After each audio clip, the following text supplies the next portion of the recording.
Okay, now I know this video is called Buying a House in France after Brexit, but in actual fact, as the UK has now joined the ranks of third countries with respect to the European Union, it could in fact be called Buying a House in France if you live anywhere except the EU. Now, I'm not going to dwell at great length on the Brexit referendum and whether or not the Vote Leave campaign told a succession of massive lies, or whether or not the British public really truly understood what it was they were voting for, or whether or not this group of people are really the ones you want making decisions about anything. What's done is done, and whilst I personally think that the rules about movement between countries will slowly change back to where they were before, as it stands we have to deal with the current regulations.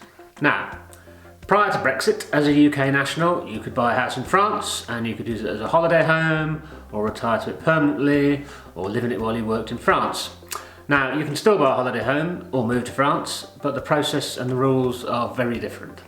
So let's start with holiday homes. There is still absolutely nothing stopping you buying a house in France for a holiday home. Getting a mortgage is a different issue, which I'll cover in another video. However, whereas prior to Brexit you could happily flip back and forth between France and the UK, or stay in your French house for prolonged periods. For example, we used to sell lots of houses to teachers who used to spend the entire school holidays here. Now you can only stay for 90 days in any given 180-day period, which means a maximum of 180 days per year.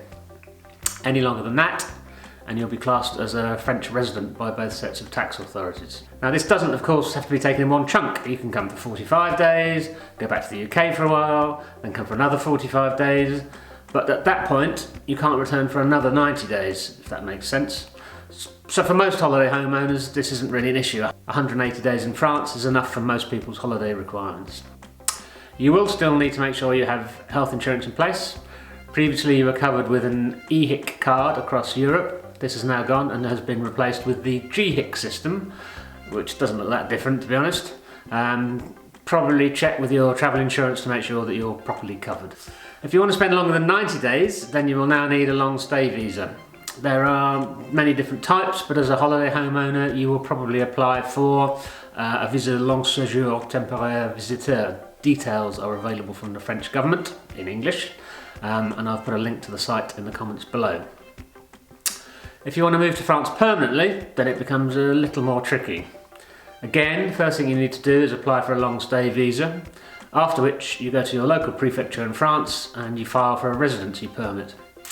This initial visa application has to be done via the French consulate in the UK before you travel to France. This long stay visa basically allows you legally into the country. At this point you can apply for your carte séjour. Again, there are multiple different types of these. One is effectively a long stay visa, another's a temporary residence permit used for people caring for sick relatives or people doing voluntary work, for example. One is for multi-year residency, one is for retired residency, and one is for permanent residency. Again, the carte séjour you apply for is dependent on what you want to do in France, whether it's just for retiring here or moving here to work or set up a business, but the process is the same. You'll need to present yourself at the local prefecture with your visa, your passport with a minimum of 15 months before expiry, proof of income and bank statements for 5 years, and marriage and birth certificates. There's also a basic French proficiency test. It's kind of difficult to be specific about exactly what you would need, as everyone has a slightly different situation. The process can change if you have family members in France, for example, or you're married to an EU citizen.